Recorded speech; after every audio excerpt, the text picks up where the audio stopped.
Where are you watching from tonight? I'm always amazed to see how far these stories travel across the world. If you're enjoying them, kindly subscribe to the channel. Your support means everything. Gas lamps flickered along the polished streets of London as if the city itself were holding its breath, waiting for the first scandal of the season to detonate. Within the Whitcomb townhouse, Lady Eleanor stood before her mirror, steadying her hands as the maid fastened the final pearl at her throat.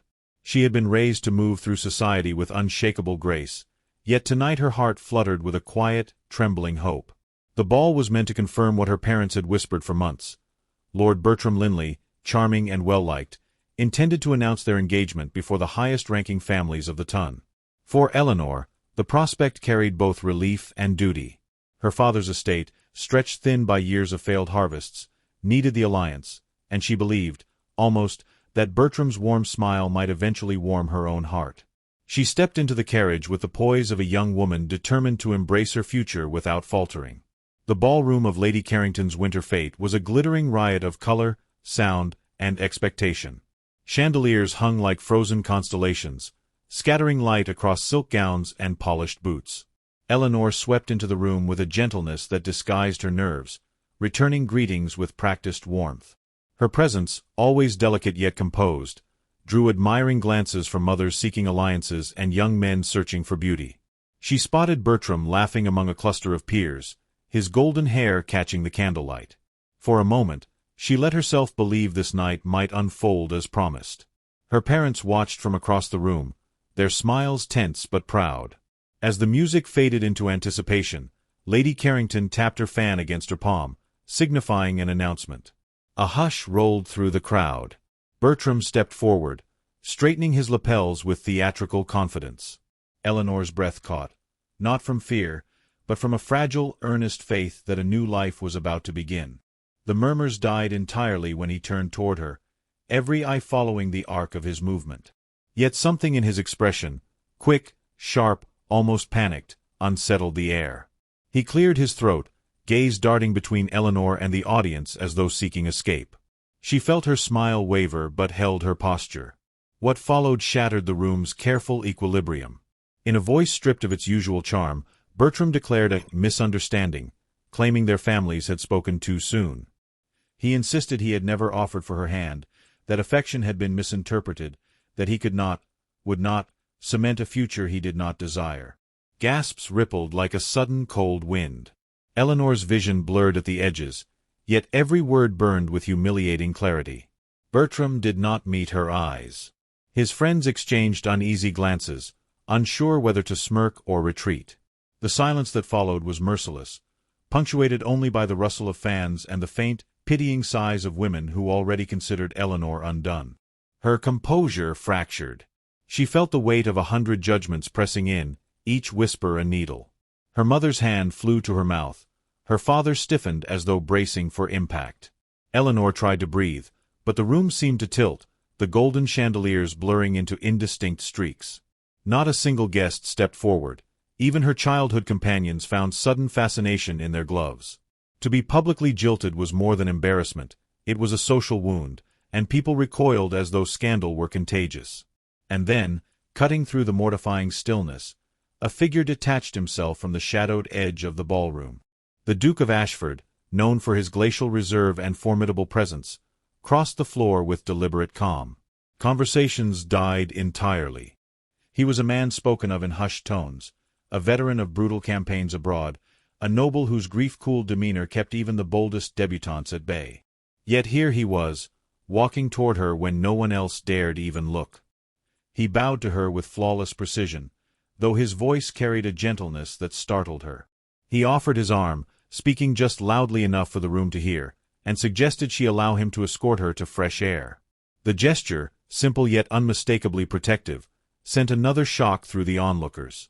Eleanor, still trembling, hesitated only a heartbeat before accepting. The Duke's arm was solid beneath her hand, steadying her in a way that felt both foreign and strangely reassuring. As they walked toward the terrace, the crowd parted in stunned silence. The humiliation that had moments ago consumed her now mixed with bewilderment. She could not fathom why a man reputed to feel nothing would intervene on behalf of a woman he had scarcely spoken to. But she sensed no pity in his manner, only a stern sort of refusal to let cruelty linger unchallenged.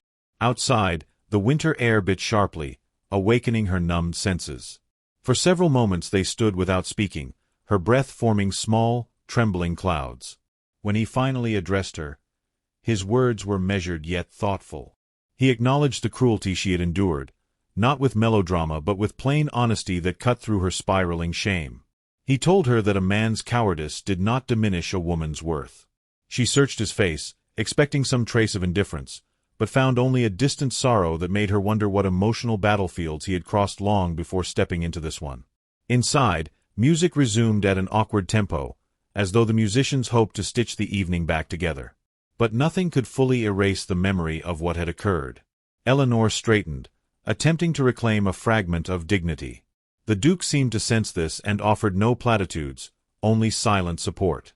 Their exchange was brief, formal, and far from intimate, yet it marked an unmistakable shift, an unexpected intersection of two lives altered by entirely different sorrows. When he escorted her back to her parents, whispers surged anew, but now tinged with astonishment. A disgraced young woman had been shielded not by a suitor, but by one of the realm's most aloof and enigmatic figures.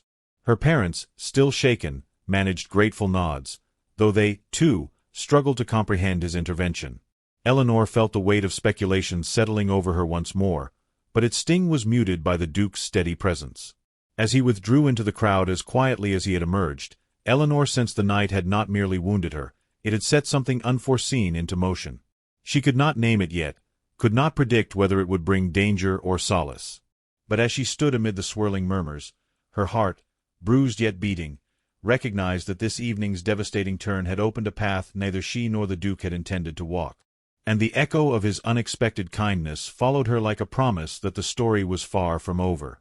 The morning after the ball rose gray and unforgiving, as though the city itself wished to conceal the memory of Eleanor's humiliation. Yet within the Duke of Ashford's townhouse, Dawn's restraint found its match in the man who stood before his study window, hands clasped behind his back.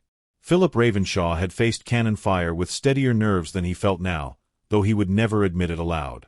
The sight of Eleanor's anguish had lodged itself beneath the armor he had spent years perfecting, stirring emotions he had long dismissed as liabilities. He told himself he had intervened merely to prevent the crowd's cruelty from festering, but the excuse felt increasingly hollow. Something about her, her refusal to collapse entirely, her trembling attempt at dignity, had fractured the ice around him. He had not intended to see her again, yet thoughts of her persisted with unwelcome clarity, tracing the margins of his mourning like a forgotten melody that refused to fade. Eleanor, meanwhile, faced an entirely different battlefield. Her family's breakfast table, normally a space of warm conversation, had become an arena of quiet despair. Her mother avoided her gaze, oscillating between sympathy and frustration, while her father attempted a brittle, forced cheer that only deepened the ache in her chest. She understood their silence better than any words. Invitations had already begun to vanish. The season's fragile economy of reputation had turned against her overnight. She could feel the shift in the air. London's glittering world did not simply judge, it abandoned. Yet beneath the humiliation, a small flame of determination flickered. She refused to be defined by one man's cowardice. The Duke's intervention had not restored her standing, but it had reminded her that her worth could not be dictated entirely by society's capricious whims. As rumors multiplied across drawing rooms and tea tables, the Duke found his name entangled with hers. Some whispered that he had acted out of gallantry, others claimed pity, and a few ventured that he sought a distraction from his own bleak solitude. Philip had always considered gossip an inevitable nuisance, yet this particular speculation unsettled him. He was unused to having motives attributed to him, especially motives that suggested tenderness. His staff, long accustomed to his remote demeanor, exchanged puzzled glances as he lingered in the hall after meetings, seemingly distracted. It was not in his nature to pursue social entanglements, but he could not ignore the instinct, quiet yet insistent, to ensure Eleanor was not left to drown in society's disdain. Their paths crossed again 3 days later at her family's townhouse, though the meeting had not been planned by either of them. Philip had arrived with a measured intention, to offer a formal apology for the spectacle that had followed his intervention, and to assure her father that his actions had not been meant to provoke further scandal. When Eleanor entered the drawing room, he straightened subtly, surprised at the slight acceleration of his pulse. She looked composed, though fatigue shadowed her eyes. Her gown, simple but well chosen, seemed to declare a quiet resilience. She offered him a polite curtsy, and he returned the gesture with grave precision. Their conversation unfolded with an unexpected ease, though it remained confined within the boundaries of propriety. Philip praised her courage during the ball, stating it not as flattery but as fact. Eleanor, taken aback by his sincerity, confessed that she had felt anything but brave. Yet her voice did not waver. They spoke of little else, for both sensed the danger of lingering too long on shared vulnerability. Still, something unspoken threaded itself between them, a recognition, faint yet undeniable, that each carried a loneliness the other could comprehend. As the visit drew to a close, Eleanor's father expressed formal gratitude, though worry flickered across his face. The association, however accidental, might provoke further speculation. Philip assured him he wished only to prevent unnecessary cruelty, and nothing more. The words were true in part, but even as he said them, he felt the quiet sting of dishonesty. He did not know what he wanted from Eleanor, yet found himself unwilling to sever the fragile connection that had begun to form. The social ramifications of their interaction unfurled rapidly. Invitations ceased entirely for Eleanor, replaced by a stream of polite refusals that barely concealed the relief of their senders. Her closest companions offered thinly veiled excuses, retreating before the stain of scandal could reach them. She bore the rejections with outward calm, though each one pressed like a bruise. What surprised her most, however, was the way the Duke's presence lingered in her thoughts. Not with romantic naivety, but with a sense of baffling curiosity. He had shattered no illusions, made no promises, yet his actions had challenged her understanding of him and, more unsettlingly, her understanding of herself. Meanwhile, Philip found his solitude unexpectedly disrupted. His nightly routines, once rigid, silent rituals, were invaded by memories of Eleanor's composure as she faced the crowd. He found himself lingering near the fireplace long after the embers cooled, contemplating whether he had recognized in her a mirror of his own isolation. Though he had no intention of involving himself in her affairs, the thought of her enduring the onslaught of gossip alone provoked an unfamiliar restlessness. Their third encounter arrived not through intention but circumstance. Eleanor had ventured to a modest bookshop, one of the few places where she could breathe without fear of scrutiny. She sought distraction in poetry, losing herself in verses that spoke of endurance and quiet strength. When she turned toward the exit, she nearly collided with Philip, who appeared equally startled. For a moment, both lingered in awkward silence, each attempting to mask their surprise. Then, with a faint incline of his head, Philip offered to escort her home, citing the day's drizzle. She accepted, sensing the refusal would seem unnecessarily cold. Their walk unfolded without grand revelations, yet every word felt weighted with significance. He asked after her well-being, and she answered honestly, admitting the strain yet refusing self-pity. She inquired about his days, and though he spoke sparingly, she glimpsed hints of the burdens he carried. Each step seemed to draw them into a delicate equilibrium, neither friendship nor courtship, but something tentative, anchored in shared restraint. When they reached her townhouse, Philip paused before bidding her farewell. The air hung with unspoken questions neither dared voice. Eleanor watched him depart with a strange mixture of comfort and unease. She sensed the path ahead was shifting, though she could not yet discern how. As the door closed behind her, she pressed a hand to her chest, steadying her breath. Whatever was unfolding between them had not been sought, yet it had begun to shape the contours of her days. And despite the uncertainty, she found herself wanting to understand where this fragile, unexpected connection might lead. Rumors, like winter fog, thickened as the weeks progressed, settling over London's drawing rooms with a persistence no hearth could dispel. Eleanor became a name invoked in murmurs, a cautionary tale told with raised brows and sympathetic sighs. Yet beneath the tide of gossip, a subtler truth took shape. Her composure in the face of disgrace unnerved those who expected her collapse. She walked through each day with measured dignity, attending to household tasks, comforting her mother, and refusing to vanish into isolation. But the strain etched itself into her posture, tightening her shoulders and dimming the radiance that once marked her presence. She rarely ventured beyond essential errands, though she clung to her visits to the bookshop as one clings to a lifeline. It was in those quiet aisles, surrounded by the perfume of aged paper, that she felt momentarily unburdened. Philip, meanwhile, found that society's whispers pursued him with equal vigor. His intervention had not only startled the ton but disrupted the delicate balance of political alliances attempting to court him. Men who had once greeted him with calculated respect now approached with veiled questions, probing for weakness in his connection to Eleanor. Their insinuations provoked a long-dormant irritation in him, as though he were expected to account for every beat of his own conscience. He dismissed most inquiries with curt indifference, yet the persistence of speculation seeped into his thoughts. He did not fear scandal, but he despised the idea of Eleanor suffering further because of choices he had made. The season's midpoint arrived with an invitation Philip could not avoid, a reception hosted by Lord Haverton, a political figure whose gatherings often shaped parliamentary currents. Philip attended out of obligation, aware that his absence would provoke greater scrutiny. The atmosphere buzzed with restrained tension as he entered, heads tilting subtly toward him, fans fluttering in coded interest. He endured the greetings with his usual stoicism until he caught sight of a figure whose presence sent an unwelcome chill through him: Bertram Linley. Bertram approached with a smile polished enough to fool the inattentive. To Philip, it was the grin of a man attempting to reclaim control through charm. Bertram spoke of inconsequential matters at first, circling Philip like a vulture gauging distance. Then, with a casual tone that failed to mask his intent, he remarked on Eleanor. He framed his betrayal as an unfortunate misunderstanding, yet his eyes glinted with self-satisfaction. He suggested that Eleanor had exaggerated their attachment to secure a proposal, then implied her family had pressured him. Each word struck Philip with a cold, slow fury.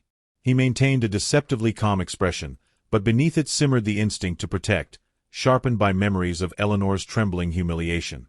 Philip's silence unsettled Bertram, who soon excused himself to seek easier prey.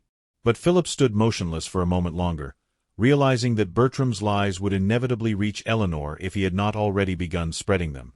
The thought tightened Philip's chest, igniting a sense of responsibility he could no longer dismiss as accidental. Eleanor became aware of Bertram's renewed efforts weeks later when her father received a thinly veiled invitation to support a minor political initiative. Attached was a private note addressed to Eleanor, written with the calculated tenderness of a man seeking absolution without offering sincerity. Bertram hinted at reconciliation, suggesting that their broken engagement had injured his reputation as deeply as hers, and that a renewed alliance would benefit both families. Eleanor read the letter twice, each line fueling a quiet indignation she had not known herself capable of.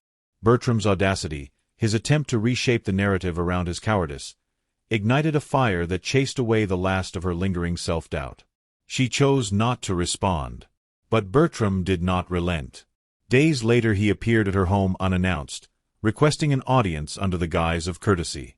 Eleanor met him in the drawing room, her spine straight, her voice calm. Bertram attempted to charm, then to plead, then, when she refused, to accuse. He suggested she had manipulated the Duke into defending her, implied she sought to entangle another man in her ruin, and warned that refusal to cooperate with him might harm her father's already precarious position. Eleanor listened without flinching. When he finished, expecting fear, she dismissed him with a firmness that startled even herself. The confrontation left her shaken, but also strangely liberated. For the first time, she recognized the strength in choosing dignity over compliance. Philip learned of Bertram's visit 2 days later, not from gossip, but from Eleanor's father, who sought his counsel with visible reluctance. The Viscount feared for his daughter's reputation, yet also feared the consequences of appearing to rely on Philip too heavily. Philip offered reassurance, though his jaw tightened with restrained anger. He left the townhouse with a renewed clarity. Whatever distance he believed necessary between himself and Eleanor served only to embolden those who wished her harm. Events came to a head at the winter gathering hosted at the Ashbury estate. Though Eleanor had not expected an invitation, given her standing, Lady Ashbury, an old friend of her mother, extended one out of quiet compassion. Eleanor considered declining, yet her parents urged her to attend, reminding her that withdrawing entirely would grant victory to those who sought her erasure. And so, she entered the manor with cautious resolve. Philip had not known she would attend.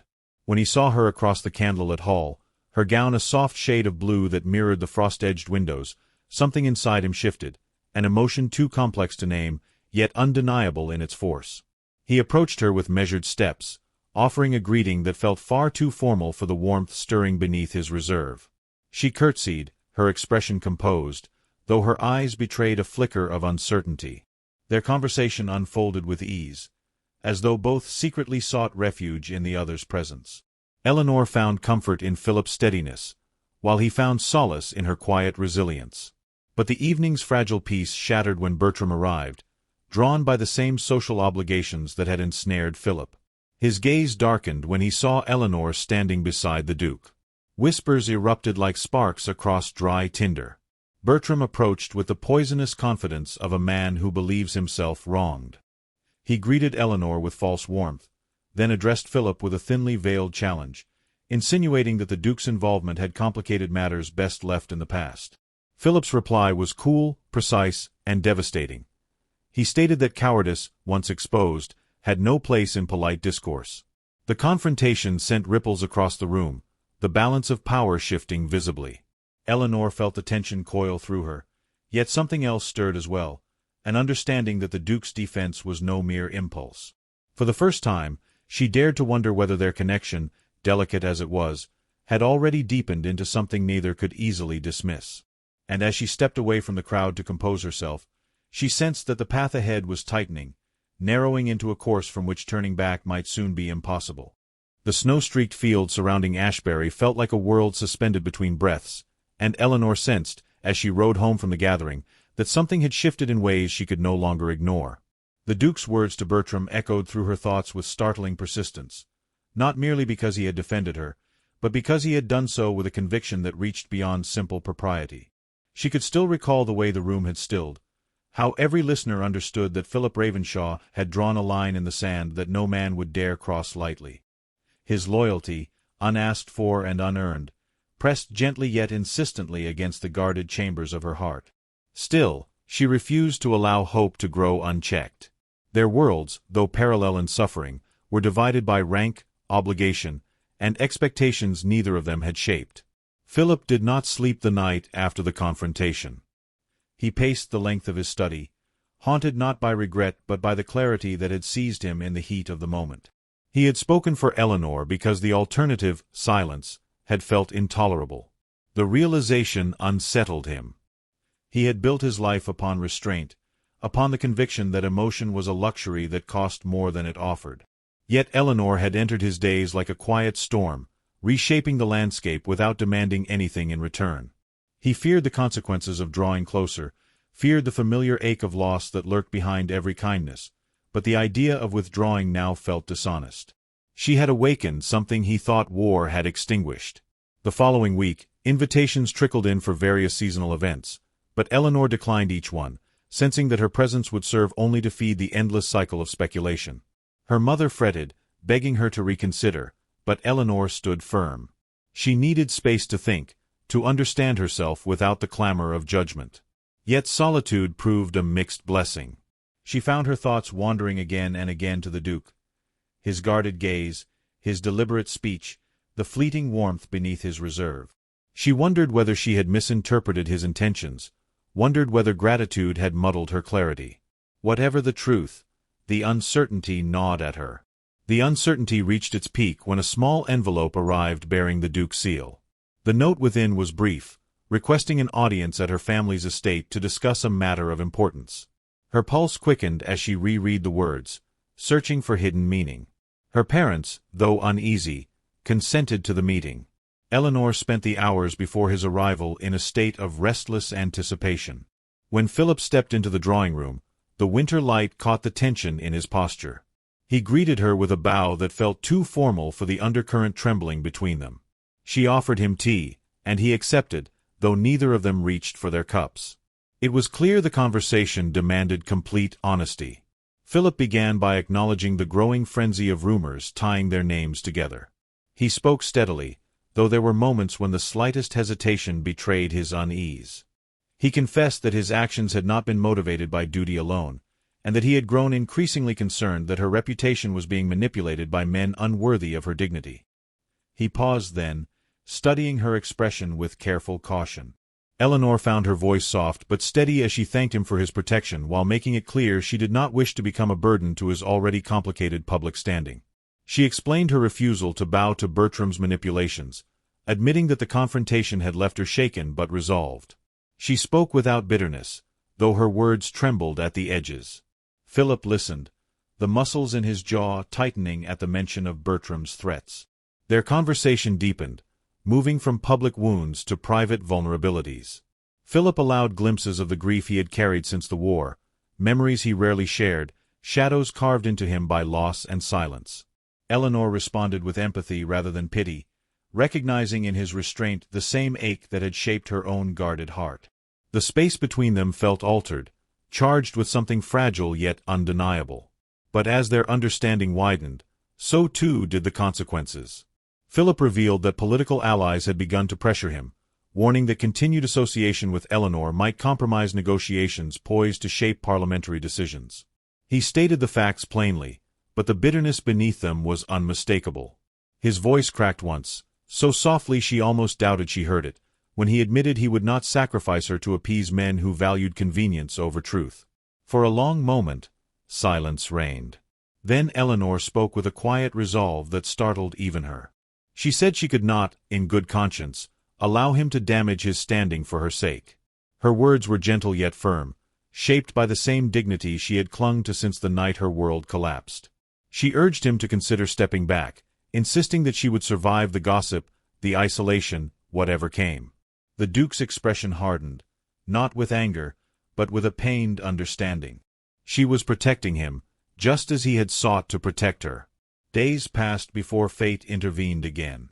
At a grand parliamentary reception, Bertram made a final attempt to rewrite the story in his favor, weaving lies with effortless charm. His insinuations about Eleanor grew bolder, veering dangerously close to slander. Philip, witnessing this unraveling, stepped forward with a clarity that silenced the hall. He dismantled Bertram's claims with unflinching precision, exposing his cowardice before an audience that had once humored him. The moment was decisive, shifting the narrative irrevocably. Eleanor, though not present, felt the tremor of it through the city like a distant drumbeat. When Philip arrived at her estate the following morning, his expression held none of the uncertainty that had once clouded him. He stated plainly that he would not retreat, that he would not allow fear, his or hers, to shape their course. Eleanor felt something inside her loosen, a long-held breath finally released. Her reply came softly, but her acceptance carried the force of a vow. Their engagement, announced weeks later, was not the triumphant spectacle society adored. It was a quiet declaration forged through pain, understanding, and a courage neither expected to discover in themselves.